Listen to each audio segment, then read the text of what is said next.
Bismillahirrahmanirrahim. Dear students, Assalamu alaikum. This is Yunus Khan, and I am here with a new topic of biology from class second year. So, different kind of topics have been discussed previously. Uh, Next topic is about the transport of oxygen and carbon dioxide. But before that, there is a very important topic about the hemoglobin.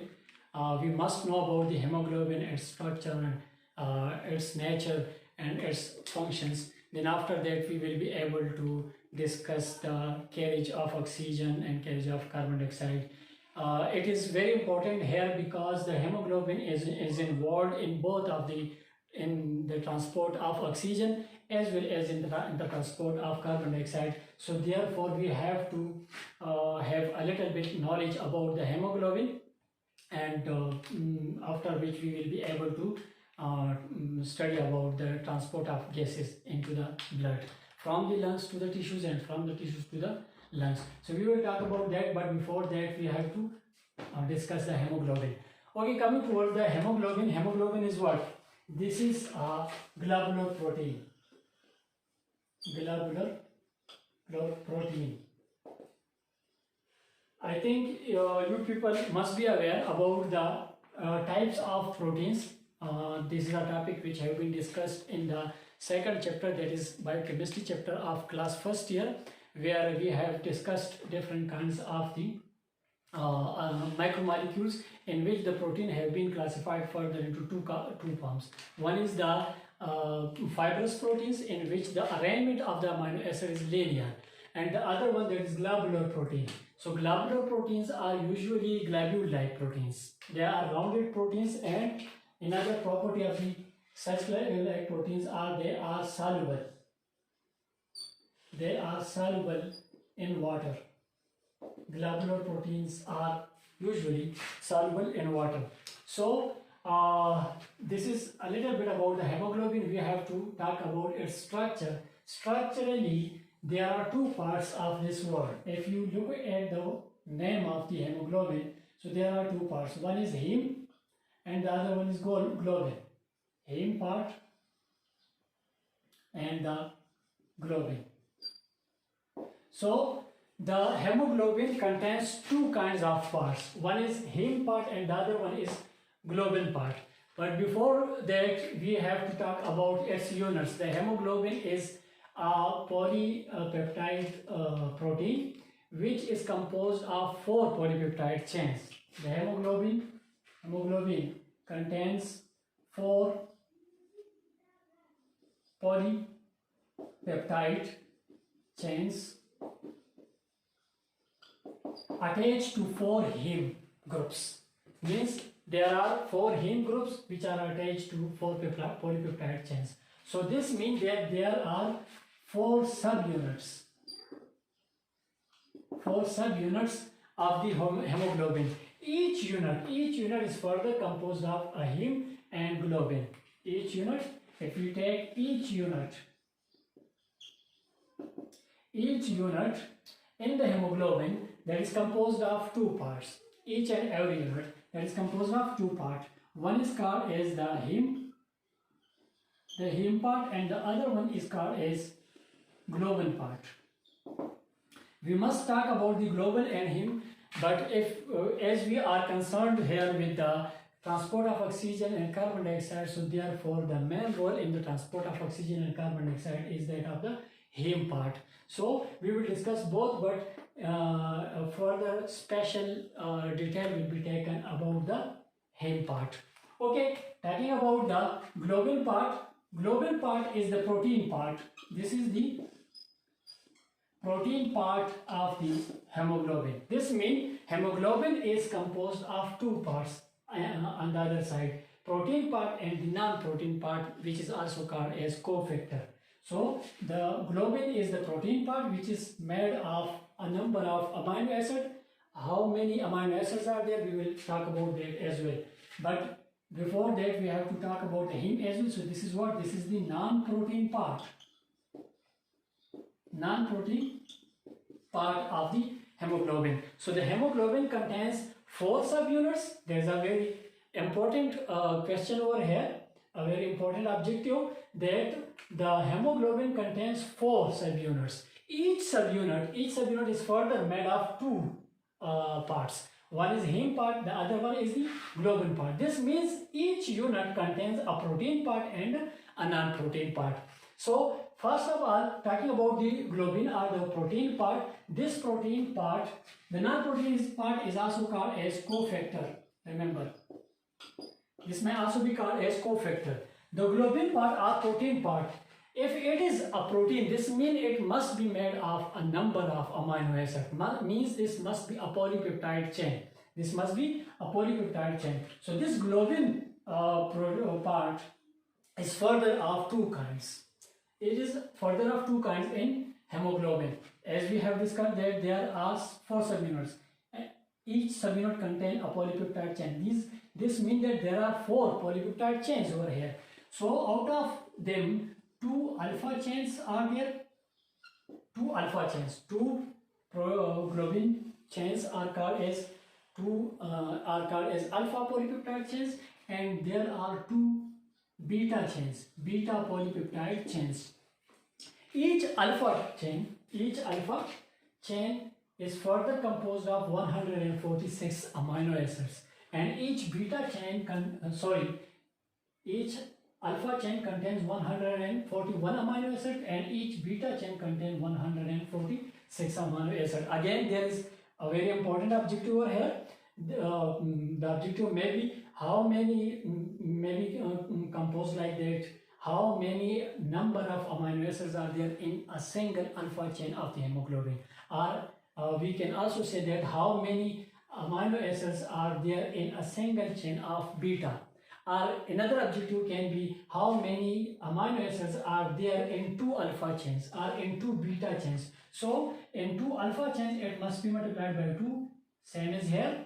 141 multiplied by 2, 2 ones are 2, 2 fours are 8, and 2 ones are 2. This means 2 alpha polypeptide chains contain 282 amino acids, and 2 6 are 12, 2 fours are 8, plus 1 9, 2 ones are 2. There are 292 amino acids in 2 beta chains. This means whole of the hemoglobin, the globin part of the hemoglobin contains 574 amino acids. So this is another objective. You must note all the kind of objectives over here. Okay, so this is about the globin part. This is a single globin. The globin is further of 4 kinds over here, 4 polypeptide chains, 2 alpha and 2 beta chains. Each globin polypeptide chain is attached to a single heme part. This means for all these 4 polypeptide chains, there are 4 heme parts. It must be noted, most of the students are confused here. There are 4 heme parts for these 4 polypeptide chains in a single hemoglobin. Okay, it's not like a single heme for all these 4 polypeptide chain. Each polypeptide chain its own heme part. Okay, now further, this heme part is further made of 2 subparts. The heme part is further made of 2 subparts. One is its organic part, organic portion, and the other one is inorganic part or inorganic portion. The organic part is also called as porphyrin. That is also called as porphyrin. That is a heterocyclic ring, which is called as porphyrin ring, and it is further made of 4 pyrrole rings, which is shown over here in the structure. We will discuss it over there, but here the organic part of the heme is porphyrin. Its inorganic part is in the form of iron, which is in the form of Fe+2 mostly, which is in the form of Fe+2 ferrous form. Sometimes it is converted into ferric form. Where is it converted into ferric form? Means where is it converted into Fe+3? We will discuss it later in the functions of the hemoglobin. That we will discuss later on. First, you have to note it that this iron, which is the inorganic part of the heme, that is what in mostly in +2 state. That is in +2 state. there is a variable valency in the iron. Variable valency must be studied by you people in chemistry. Please take knowledge from there. Variable valency is there in which is shown by the iron, that is +2 +3. So here in this case the iron is in +2 state in ferric form. How is it converted into ferrous, we will discuss it later. Okay, now coming towards the structure of the heme part, we will discuss the structure, then we will discuss the position where the globin part is attached, So this is a heme part, out of which this whole ring is called porphyrin ring. And this is the organic portion. Just at the center there is an iron, a ferrous ion is there. This ferrous ion Fe+2, that is inorganic part of this heme, and that occupies the central position in this porphyrin ring. I think you must be clear about the structure of the chlorophyll. In first year, you people must have studied that the chlorophyll also contains a porphyrin ring, but that porphyrin ring contains a central part in the form of magnesium. Here the porphyrin ring contains iron as a central part. Okay, so this is a porphyrin ring. If we talk about the porphyrin ring contains 1, 2, 3 and 4. It contains 4 pyrrole rings. Each ring, this one for example, each ring is called as a pyrrole ring. So there are 4 pyrrole rings which are attached to each other through this carbon. Okay, so they are attached and they form a heterocyclic ring which is called as porphyrin ring. So this whole ring is further called as porphyrin ring. That is called as porphyrin ring. Okay, now this is about the heme part which contains iron. Out of this whole heme part, iron is the only element which has the ability to catch the oxygen and to carry it to different tissues of the body. So this is the iron where the oxygen is attached. How this oxygen is attached, we will talk about that but later on. Okay, I have told you that this is only the heme part. This is only the heme part in the whole hemoglobin which is involved, which play its most role in the transport of oxygen and carbon dioxide. Therefore, we are mostly focusing in this lecture upon the heme part of the hemoglobin. Okay, now as this is a single heme part, contains a single hemoglobin, I have told you that there are four globin parts. Okay, there are 4 polypeptide chains. This means there must be 4 heme parts. So we must have to calculate the number of 5 porphyrin rings, the number of pyrrole rings, because these must be included in some special kind of MCQs. Very important MCQs will be made from these calculations. Okay, so if we talk about a single unit of the hemoglobin, a single unit contains a single heme part, and single heme part contains 1 porphyrin ring, and 4 pyrrole rings. 4 pyrrole rings are there.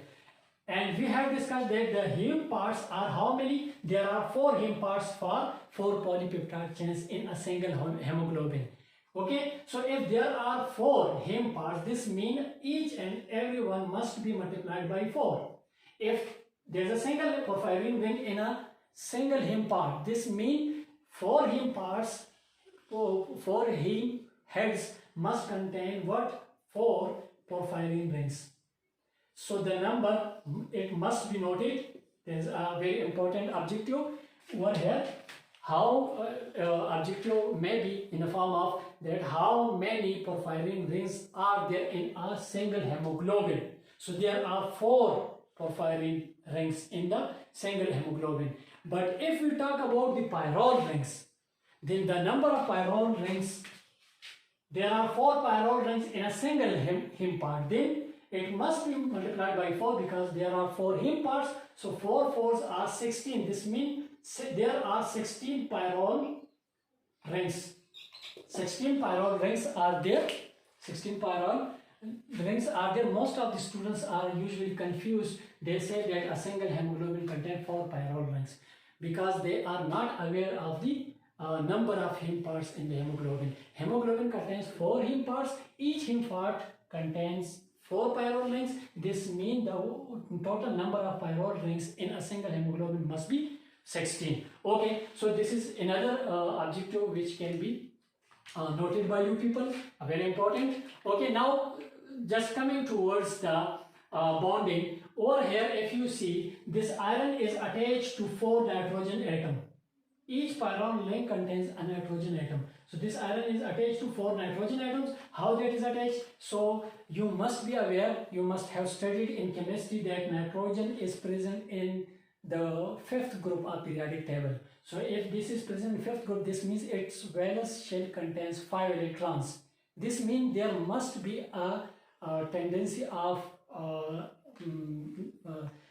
receiving 3 electrons because it must follow the octet rules. So 3 electrons, when it try to receive 3 electrons, it must be involved in 3 bonds. So over here, if you see, nitrogen is involved in 3 bonds. 2 bonds are here, 1 bond is here. This nitrogen is also making 3 bonds. But this nitrogen and this nitrogen over here, if you see, these contain 2 bonds. These contain 2 bonds. This whole structure is said to be in conjugation.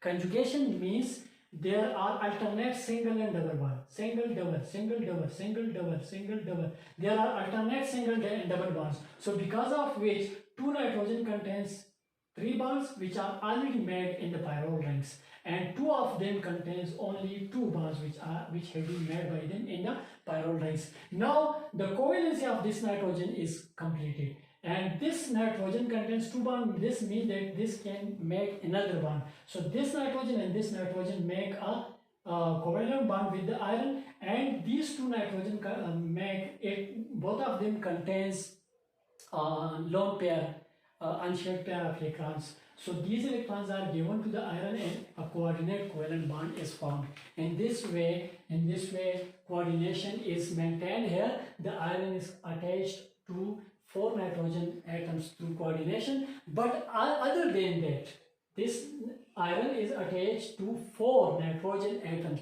Other than that, this iron can bind through a 5th coordination as well as through a 6th coordination. How that is made?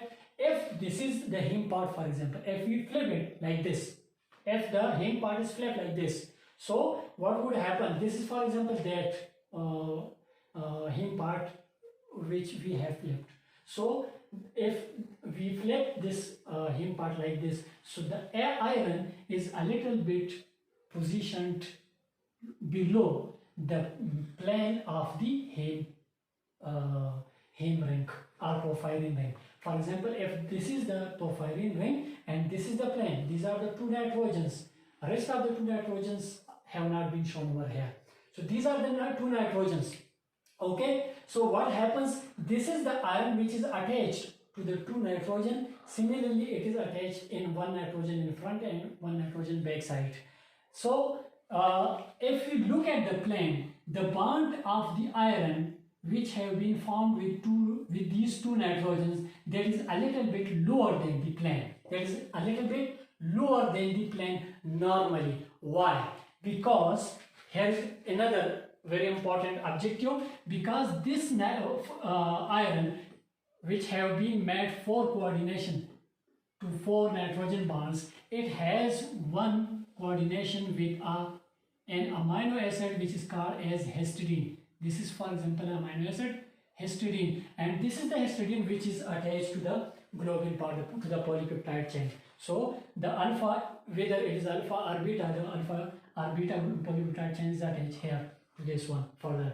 Okay, so the iron is attached to a histidine, and because of which a very condensed, a very high density of electron cloud is localized over here, because of which the iron is pushed a little bit downward.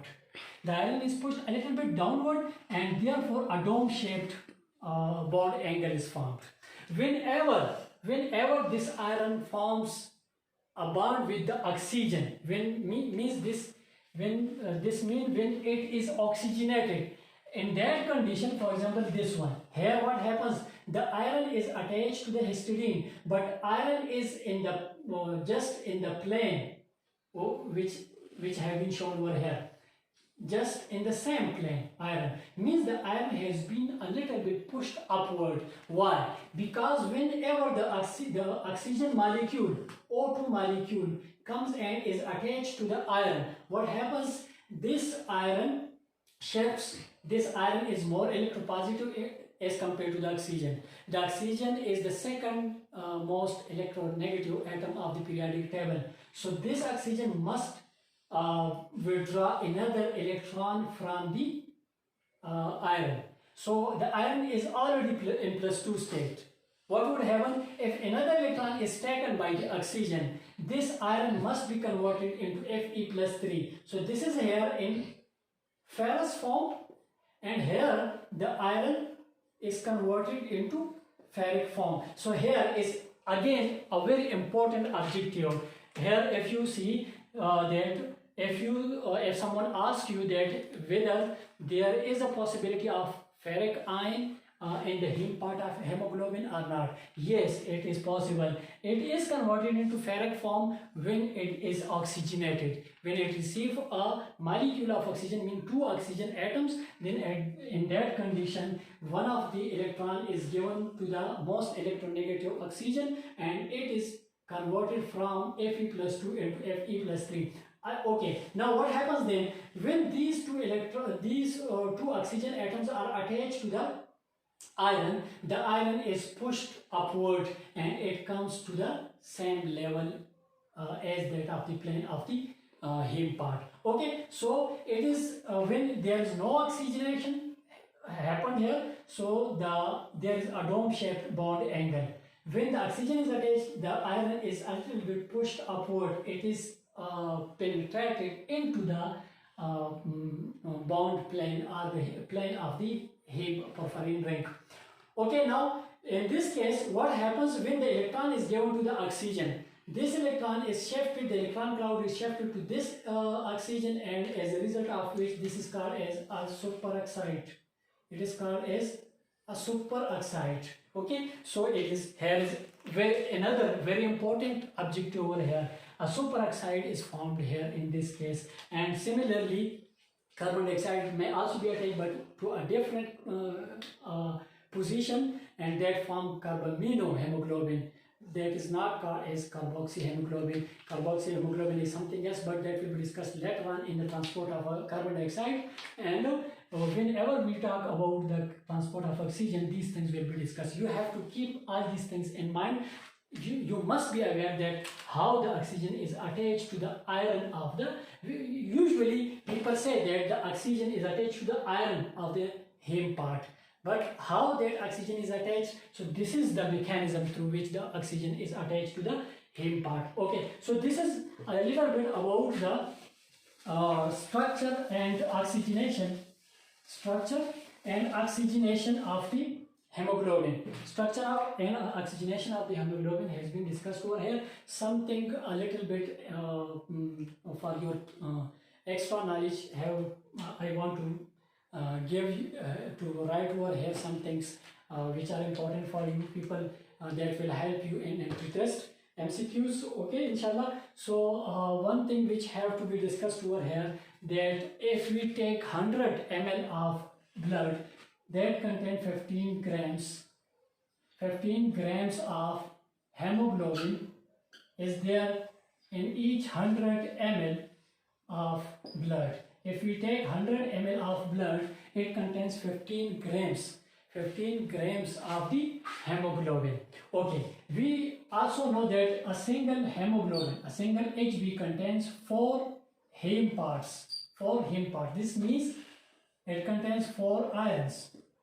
If it contains 4 iron, this means each iron can receive a single oxygen. So this means one HB can receive 4 oxygen molecules.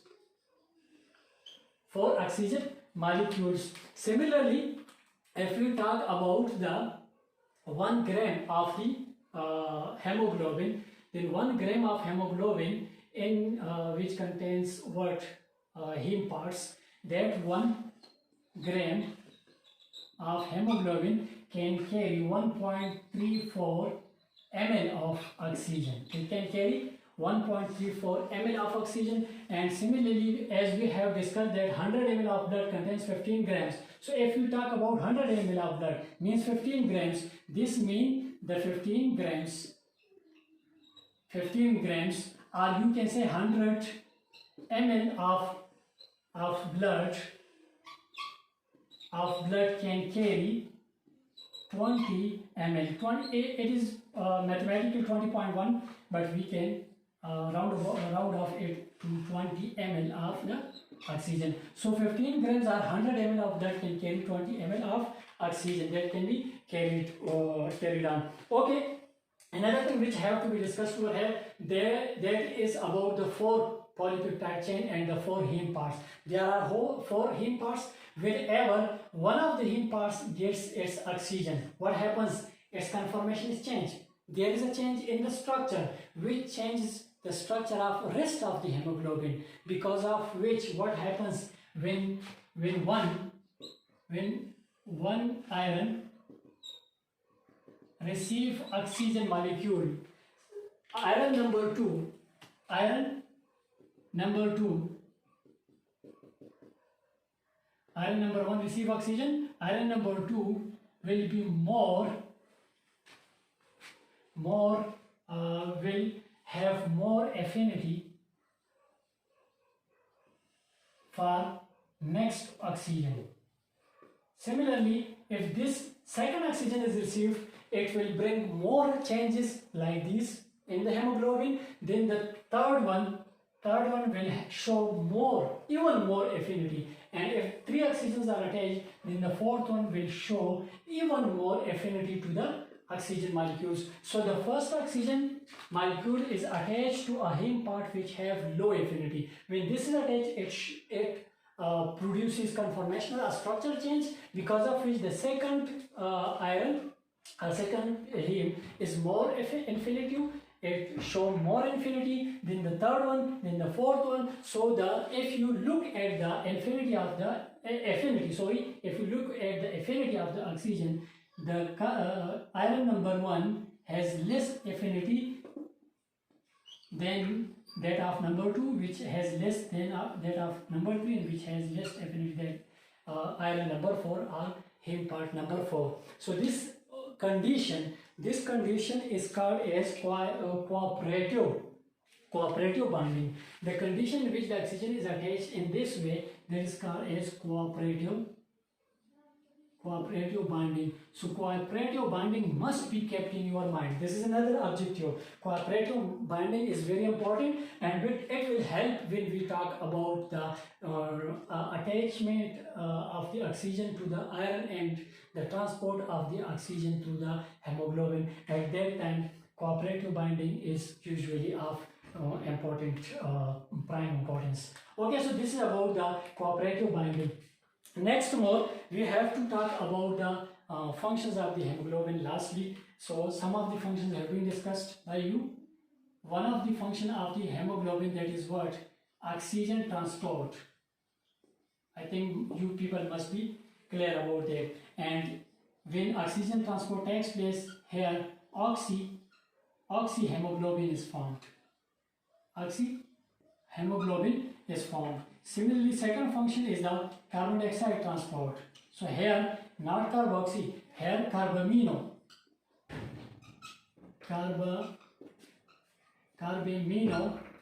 hemoglobin. The third one, which is very important function of the hemoglobin, that is buffer. Whenever there is a change in the pH, whenever there is availability of high number of protons, the hemoglobin receives those protons and it prevents the decrease in pH, or it prevents the increase in acidity.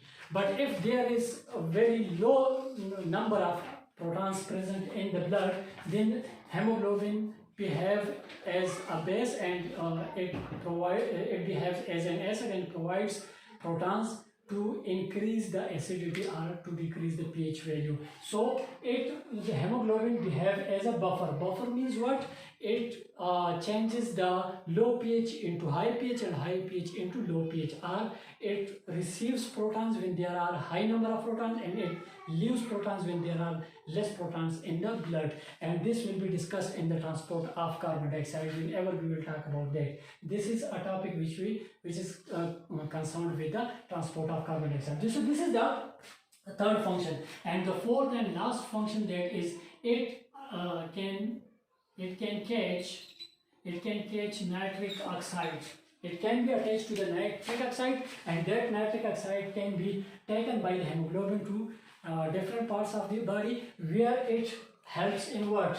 The nitric oxide, NO, or nitrogen monoxide. This helps in the vasodilation. Vasodilation means it helps in the relaxation of the arteries or blood vessels. It helps in the relaxation of the blood vessels. So this is a little bit about the different things related to the hemoglobin. These are very important things which contains a lot of MCQs as well. You can search more MCQs. Some of MCQs have been discussed by me. You can search and take more MCQs from this topic, and that can be noted. If you have any difficulties in those MCQs or in the concept, you can ask me in comments, inshallah. And these are the things which are very important for the next oncoming lectures, that is transport of oxygen and transport of carbon dioxide. Hemoglobin play a very important role in the transport of oxygen and transport of carbon dioxide. So that will be discussed later on, but hemoglobin is used in both of them. Therefore, I wanted to discuss hemoglobin first, because if I had to start discussion on hemoglobin, then transport of oxygen, so then it would have a very lengthy video to be formed by me. Okay, so this is about the hemoglobin. Next, its role in oxygen transport and carbon dioxide, that will be discussed in next videos, next lectures, inshallah. If you have any question, you can ask me till next video. Thank you very much. Allah Hafiz.